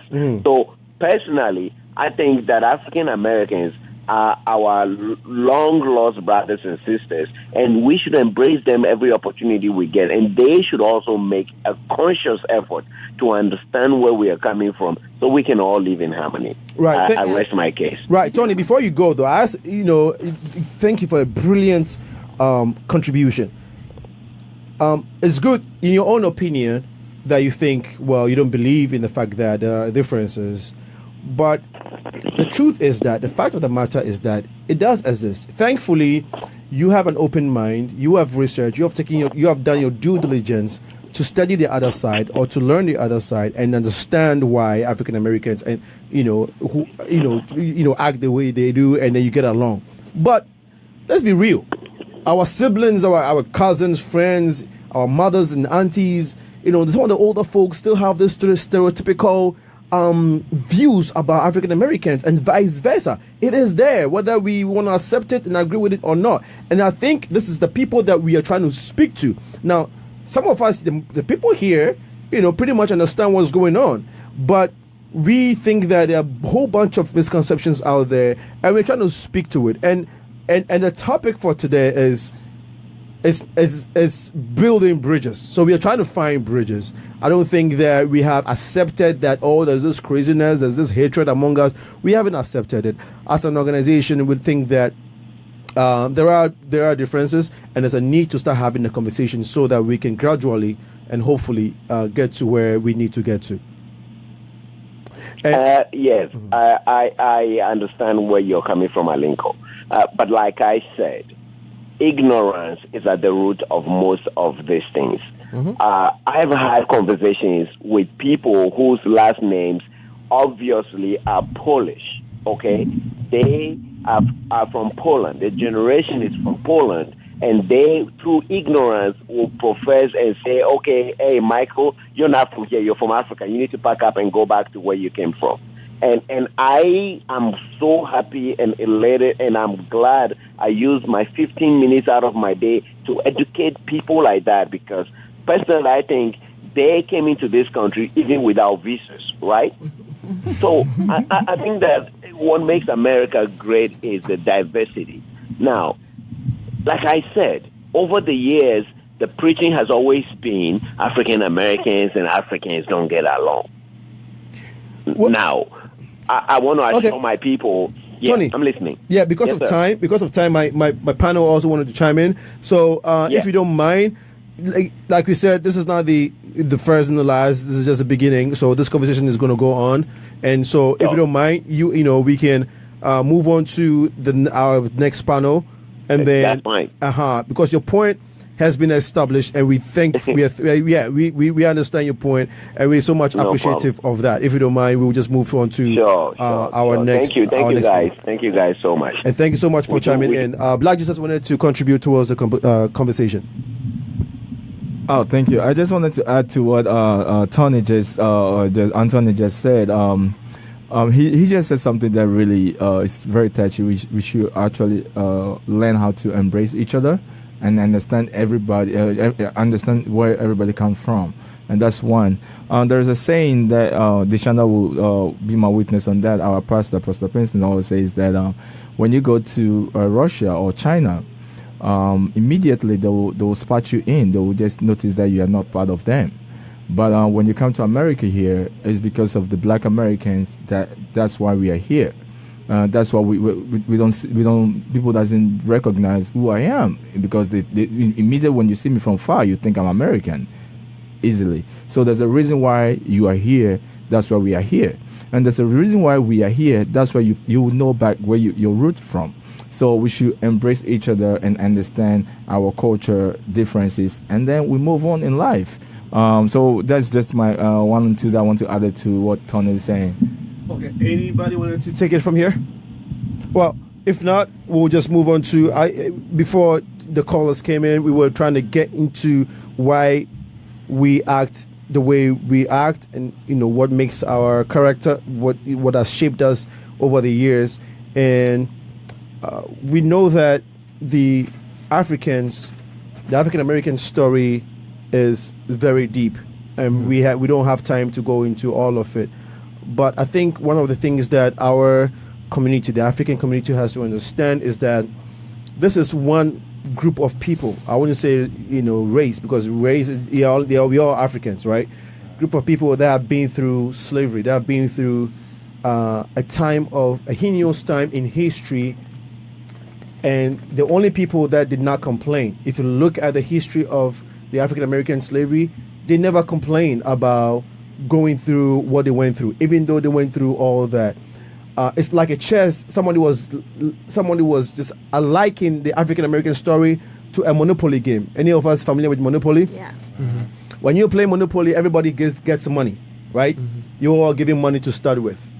So it looks as if African Americans were the only ones that did not have money to start the Monopoly game, but everybody else has money. Mm-hmm. Not only did they not have money, they had negative money. Exactly.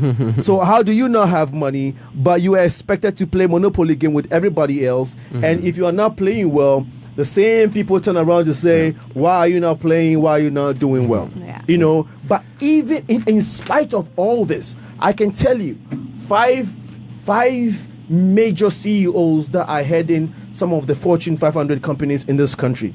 And I'll go through their list real quick. Kenneth C. Frazier. is the CEO of Maersk and Co. We all know, if you're an African, you know what a Maersk and Co. airline is. He was the guy that left the Trump council. Brilliant. Yeah. Kenneth Chenot is a French name. He's also the CEO of American Express. Yeah. Ian Thompson is the CEO of McDonald's. And you have Ursula Burns, the CEO of Xerox. We all know what Xerox is. John W. Thompson is also the CEO of Microsoft. So these are just a few. Yeah. Okay, go ahead. Not to cut you short, I think we should go. What you're saying about the main cause of this, and one of the callers just said that, which is the media. You just read a list of top black CEOs. In 4,500 companies. I guarantee you that there were some people who didn't know who they were. That's because the media does not parade them like that. So there are some people who actually, I know them because I watch the news and I follow some of them. The media plays a very big part of what we're talking about. And there was a link. Akon was the one that was talking about this. And because I'm in the media, I'm into music and stuff like that, what he said made so much sense.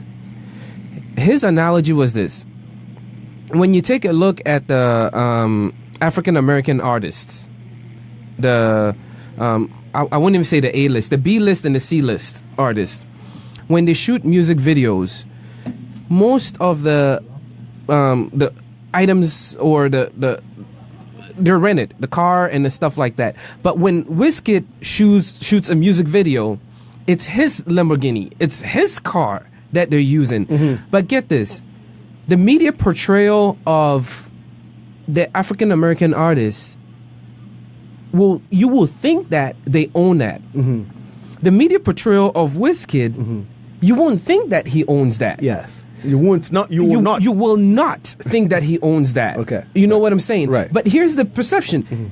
They have money. An upcoming C or B list artist doesn't. Right. But the media makes you think they have it compared to that. So that is the brainwashing that the media does. All right. We have a caller on the line. We'll let you come back to that. The caller, please, caller, tell us your name and where you're calling from. Yes, sir. My name is Ben, and I'm calling from Chicago. Okay. I think one thing Africans we have to understand is we have to understand the struggle of the African American. Yes. Especially if you have been through some of the sections of the institutions, you get to know about the ravages they're going through to date. Man over here is reduced just as a sperm donor. That's how sometimes they intend to be. Now, secondly, the word Akata, I understand, is very demeaning. So if I could appeal to Africans to stop using the word Akata for African Americans, it's very demeaning. That is one of the appeal. I just wanted to, make that contribution in relation to that, yes. Okay. And also, now you have seen, even Jay-Z have signed on so many African artists right now who are, coming up, and they were here to perform and all that. So I think in terms of the musical industry, we are really merging out there, and which is very, very good. And we've seen the rise of African Americans who also want to go to Africa to, to learn more about their ancestry and so many other things too.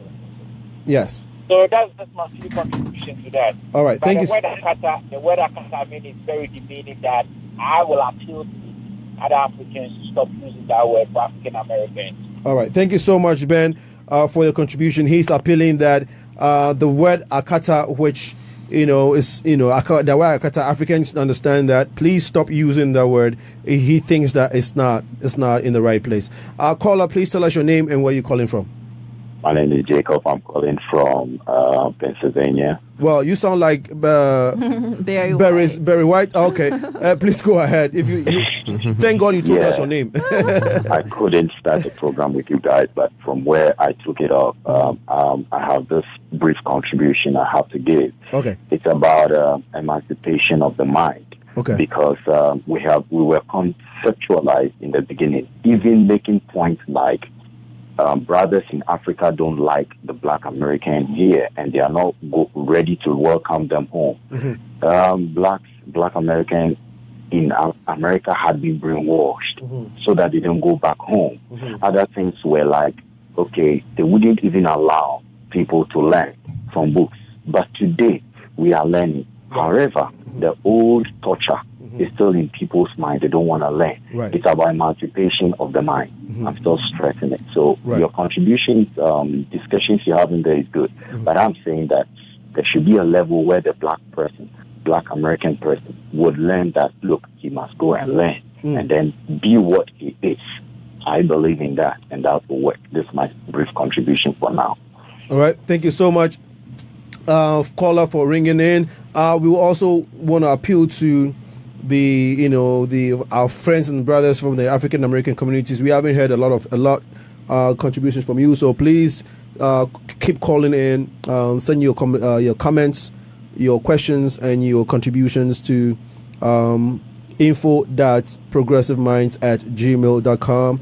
You can also search for Progressive Minds on Facebook, like the page, and you can send us messages so we can respond to you. You can call in to contribute tonight, 773-942-7167. In a little while, we'll go for a musical break. We'll come back and continue with the program. It's about 2 minutes past 10.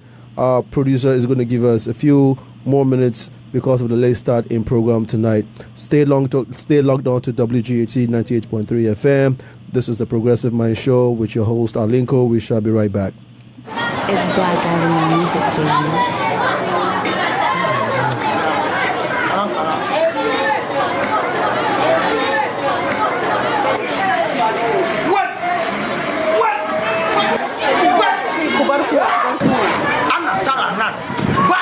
Come on for them.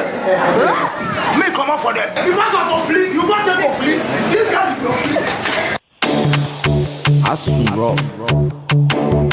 Jegidi. Gay.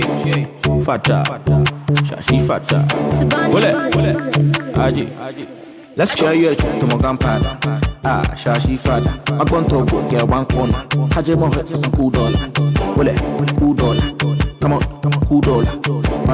$2. Yeah, for the carry beat.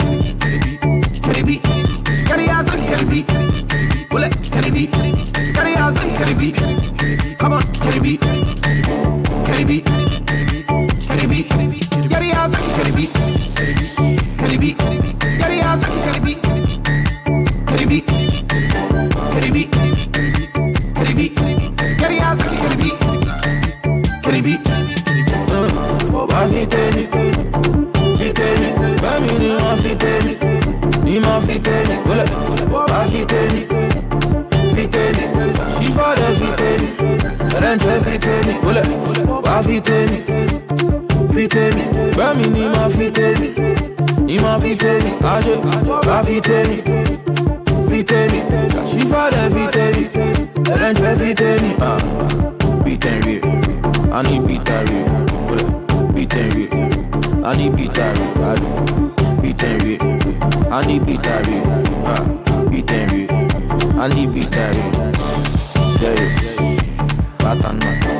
Everybody gonna know that you're the baddest of them all. Out there, we just here to party. We ain't here to hurt nobody.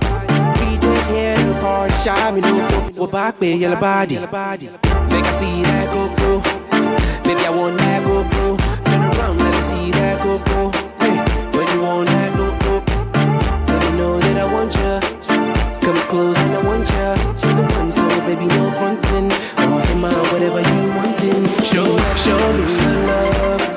Show me your love. Baby, show me your love. I'm in love with you. I'm in love with you, baby. Show me your love. Baby, show me your love. Baby, show me your love. I'm in love with you. I'm in love with you, baby. Continue to wait for me that way, baby. Continue to dance for me that way. Only I can feel me no go. Snapchat dancing and send a photo. I give you my number, buy you lotto, and can feel me no go, baby. And I go give you the keys to my city, the keys to my range, the keys to the GT, the keys to my place, and the keys to my heart. No, I no go treat you by heart. I go love you, baby. The reason what up? Show me your love. Show me your love. Baby, show me your love. I'm in love with you. I'm in love with you, baby. Show me your love. Baby, show me your love. Baby, show me your love. I'm in love with you. I'm in love with you, baby. Show me your love. Mommy, no shoulder. Body don't take fire. Girl, you're my desire. Wanna meet your mama. The way you shake your back. Make I get your number. Tonight I can take you higher.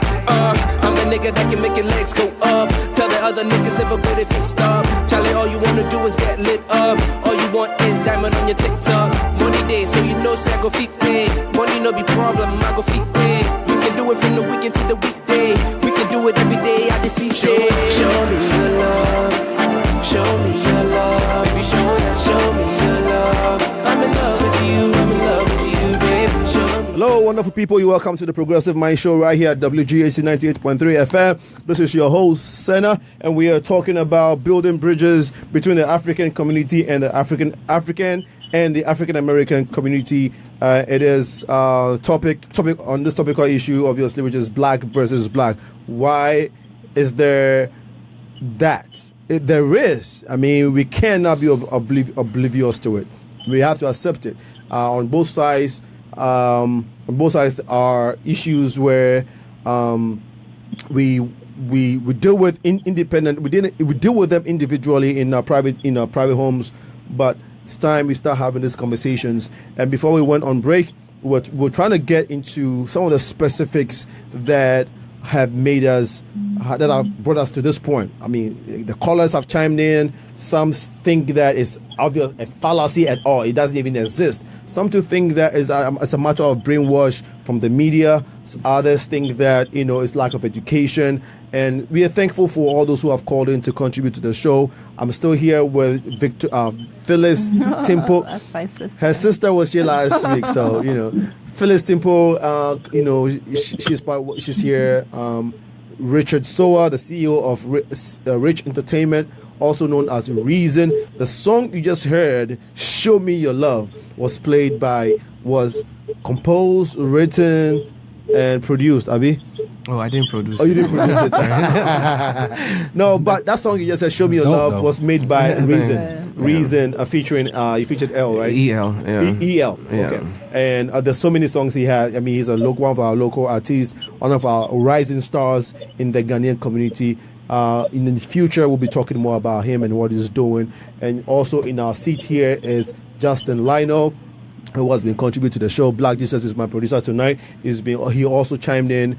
And then we have Deshauna also on the line. Carla Seabury was on the line, but due to family duties, she had to drop off the line. But Deshauna is still here with us. Thank you so much, Deshauna, for coming through. Our fourth guest, who was supposed to be here, had an emergency, so she had to leave the show this evening. We are praying that everything goes on well for her. Talking about prayers, we also want to say one on behalf of WGHC and the Progressive Mind Show. I want to say prayer for our brothers and sisters in Texas who have experienced a devastating hurricane, and it's bad. I think they say it's the worst. It's even worse than Hurricane Sanders and Sandy, and then Katrina. Yeah. If something is worse than Katrina, you know that it's a bad situation. If you're not following the news on CNN or the news, it is really, really bad. The fact that is worse than these two hurricanes that we've had, Katrina and Sandy, you know that as well. So please share. There's another one coming, so we got to pray for the people Texas? in Florida. In Florida. In Florida? Hurricane Irma. I think Irma is Katrina's sister. So okay, you guys, if you're there, you have to leave. You have to leave. Okay. So let's keep praying for this country. You know, Africans, everybody. Once we live here, the country does well, we prosper. If it doesn't, you know, some way it might affect us. So let's pray for the country in general, but our special prayers goes to our folks in Texas. And you can go online and look for avenues and ways you can contribute monetary-wise or whatever you can to help folks in Texas. So that is just by the way, and we'll continue with our conversation tonight. Before, Justin, would you want to tell us, again, I keep coming to you, and the African story and why we do some of the things we do. There aren't too many, I would say, let me not say there aren't too many, but we know what the African Americans sometimes say about. That's why for the beginning of the show, we said we wanted to come up with some of the specifics of the stereotypes that you all think about us, right? And you mentioned them, and we've dealt with some of them. We want to I really want the African community, some of the folks in the African community, to understand the things that make African Americans act the way they do. So if you can just help us with the story, I want us to learn about your history so we can better understand you, and we can also go into our history, the Africans, so that folks in the African American community can also understand our history. I got you. Well, we'll a big topic right now that's always talking about on national news is just the violence in Chicago. You know, with the young young African American males killing one another every day. In Chicago, you hear about, like I think yesterday before the first day of school, 15-year-old boy was killed. He was supposed to start school today, and he just got gunned down. This is pretty sad. But that comes from a lot of these young guys just don't love themselves, and you can't really love others or care about others if you don't love yourself. And I don't know if you guys are familiar with the Willie Lynch letters. You guys familiar with that? Yeah. Yes. And it's real.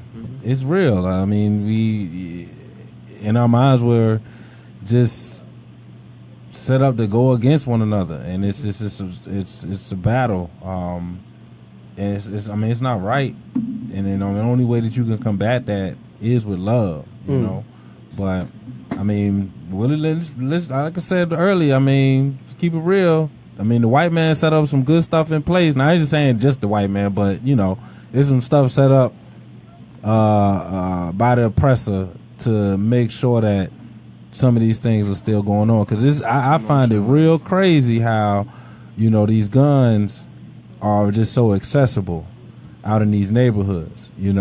I don't think you could go to certain areas and just get a gun like that, but for some reason in Chicago it's able to get into the hands of these young kids, 13, 14, 15. I've seen it with my own eyes.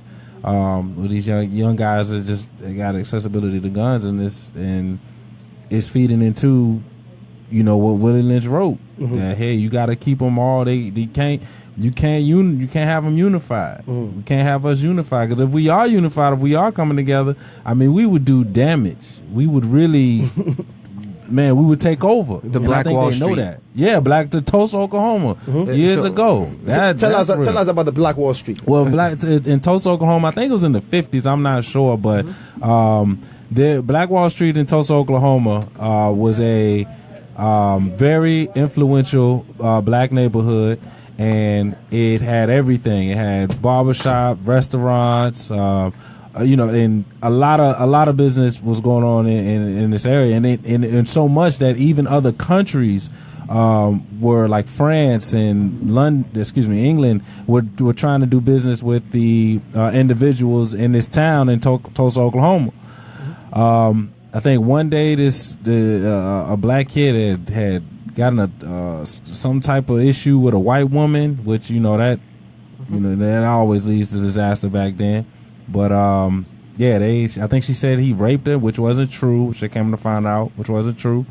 And they were trying to find the kid, and the black community stood up. They're like, no, he ain't do that, and you're not taking him from us. So, they killed, I think, about 300 black people that day, and I think about 100 white people. And then this was the first airdropped bomb that happened in America. I think the first bomb to be dropped in the air. Yeah, there we go. In America. And yeah, man. So okay, there's a lot of history behind. I think that a lot of people don't know behind the African American culture, struggle, right? The struggle and what they've been through and stuff like that. So I personally have read a lot about them. That's why I can relate to the Black Wall Street and stuff like that. Even as of now, we contribute more to the economy than a percentage of the economy. If we say we, blacks, okay. African Americans. African Americans and Africans? And Africans. Okay. African Americans and black people. Cool. So if you think about us having our own economy, we can thrive off our own economy. If you say Black Wall Street in Oklahoma, what are you saying? Are you saying it's equivocal to today's Wall Street? It's a business. Yeah. We're going to take a long time talking about this history, but if you can Google Black Wall Street, there is a history behind that. Okay. It's a time. It was just like a self-sustaining black community. So exactly. The money was just revolving around. They had their own banks, their own grocery stores, their own schools. It was just a self-revolving. Yep. Community. So there was no white money exchange in the community, and that was something that would be unique today. For the purpose of some of our listeners who might not know what Black. Yeah. So that basically was something that was empowering to the African Americans. This was where the high low unemployment rate within that period, within that community and stuff like that. So they found a way to destroy that, right? And that goes into some of the struggles that Justin has talked about in history. So there's a lot more to that, to what has happened. And I think culturally, we as Africans need to learn about that. Brilliant. Aspect of it, so we can better understand their culture. Right. And right. Thank you so much. Our producer has we just given the signal that the show has to end. Looks like Deshauna, did you want to chime in? I'm sorry, Deshauna, I almost forgot about you. Please go if you want us to contribute before we close tonight's show. You may, please. No worry. Okay. All right. So since we already, just two more comments. One being,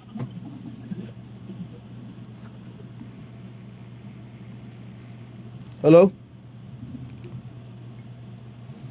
Okay. Looks like the line. Okay, we just had a deadline from her, and it's unfortunate, but we have to wrap up tonight's conversation because of time. And as you all stated, this is the conversation we cannot have in 2 hours. Right. We're definitely going to have a part 2 of this. And so listeners, stay tuned. We're going to give you the date and watch out for it. It's going to be circulated in the near future. And so we'll give you 20 seconds. Just give us your last words and we'll call it a day for this evening. We'll start from the lady, yes. Okay. I think that we touched on a lot of good things. I think that the key is just talking to each other, getting to know each other, exposure, realizing that it's really a systemic problem, and stop fighting each other and fight the people that are in charge. 2018 vote. For? Vote. Okay. 2018. The person that has your best interest. I'm not gonna lecture people on what they need to vote for, but 2018, please vote. That's my message. I like that. I just want to say I love all black people. I love all people, but mostly my people, black people. Shout out, much love. Okay, looks like we have someone on the line, please. Deshauna is on the line. She's still on the line. We lost her earlier, but please, if you wanted to give us your last words on concerning tonight's conversation. Okay, sorry about that, guys. I just had just two final comments, and one was in regards to the brother that talked about the Akata word. A lot of us don't know what that actually means. It's a Yoruba word that means wild animal, and I don't think that initially, obviously, it's already been a word that's been out there. But initially, when it started to be put out there, it pretty much meant, Africans that were across abroad that really were brought here forcefully, that did not know their left from their right. So they're just kind of considered, African Americans or whatever the case, wild animals, which it is derogatory. And so I do agree that that is something that necessarily should be banned. And so if we can all do better as Africans, especially to eliminate that word from our vocabulary or from our conversations, that would be great. But also, second and lastly, I also wanted to talk about the perception that a lot of African Americans think that Africans in Africa know the struggle of slavery. I'm saying this because I do know that a lot of African Americans go to Africa and they feel like, Africans are going to welcome them with a wawatu, a big hug and so on and so forth, because they know what they've gone through. And that's not necessarily the case. A lot of Africans are not educated about slavery in Africa. And I hate to talk about Africa as a whole, but I will talk about Ghana because I am Ghanaian, or at least half of me at least. And I do know that in the schools in Ghana, we're not taught about slavery as it actually happened here in the States. So I just really need for African Americans to understand that a lot of the Africans in Africa don't know what happened. So really don't expect for them to know much. And again, thanks for the conversation. It's been great. Thanks for the panel being there. And hope to hear from you guys soon. Wonderful. Thank you so much, Deshauna, for that wonderful contribution. We would be wrapping up the show for tonight. I just wanted to give my last shout out to folks who have joined the Facebook conversation. And we have Steph. I'm going to read your comment before we close. Okay, Steph. And we have, see here, just bear with me one more. Akosia Doma. Josephine Ashia also joined the conversation. Thank you so much for chiming in. And then I have Christian Potufe, Foster Morte, and Linda Okanse, and I still have Nunya Pongo Evan and other folks on the line. Thank you so much. I'm gonna read Steph's comment. He says, I would forever be grateful for the African American contributions and impact in the American culture. We should appreciate their struggles and strive for human rights that we all Africans, in parentheses, benefit from. All right? Perfect. I like that too. I did not been for their struggle and their perseverance. Maybe Africans, immigrants would probably be struggling. Our story might be different. Yeah. And so, for this reason alone, and for the fact that they have persevered through all the struggles and have made it, a lot of them have made it. Yes, there are struggles, but there's so many reasons, so much reasons why we have to accord them, African Americans, the respect rather than some of the negatives that we have. For those of us who have that negative perception about African Americans, there's so many reasons why we have to respect. And officially, this radio station, WGAC, and the Progressive Mind, I'll speak for the Progressive Mind show, we officially want to announce that the name Akata that we usually address the African Americans with is banned officially on the Progressive Mind show. Yes, Phyllis is clapping to that. And we encourage all Africans to stop using the name Akata. Just address them as African Americans as it should. Well, It's been wonderful coming your way. This is the Progressive Mind Show. We're so glad. Next week, watch out for an interesting topic. We thank God for life. We thank you. I thank our panel, our listeners for chiming in. We always say that if we have you listening to us up until this time, that's all we need. And we are grateful for your time and your audience and your contributions. All those who called in, contributed, and even those who watched live on Facebook and listened to us. Thank you. God bless you. Thank our guests, Phyllis Timpo, Richard Sowa, who is also Reason, the CEO of Rich Entertainment, and Justin Lino, Black Jesus, my producer tonight. Thank you for doing it. Thank you for creating this platform that we can have these conversations and have a place to go and talk about things candidly. That's awesome. And part 2 is coming. So y'all keep preparing. Yes, you'll be here. Thank you so much. All right, thank you. Thank you, listeners. God be with you. Next week, we will see you. This is a Progressive Mind Show. Alinko is your host. Be blessed.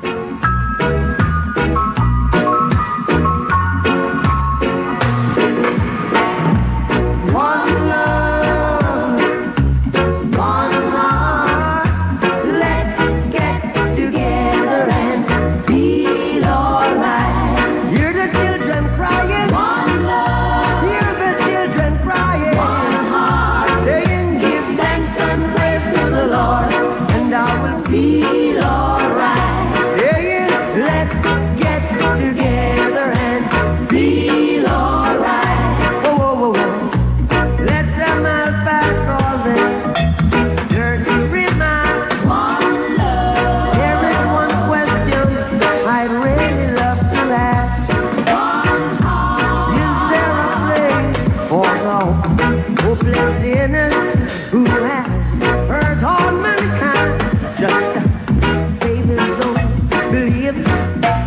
One love. What about a one love? What about a let's get together and feel alright. As it was in the beginning. One love. So shall it be in the end. One heart. Alright. Thanks and praise to the Lord, and I will feel alright. Let's get together and feel alright. One more thing. Let's get together to fight this holy Armageddon. One love. So when the man comes, there will be no doom. One song. Have pity on those whose chances grow thin. There ain't no hiding place from the Father of creation. Yeah. One love. What about the one? One love. What about the let's get together and feel alright? I'm fleeing to mankind. One love. One heart. Give thanks and praise to the Lord, and I will feel alright. Let's get together and feel alright. Give thanks and praise to the Lord, and I will feel alright. 'Cause until the philosophy which old one race of people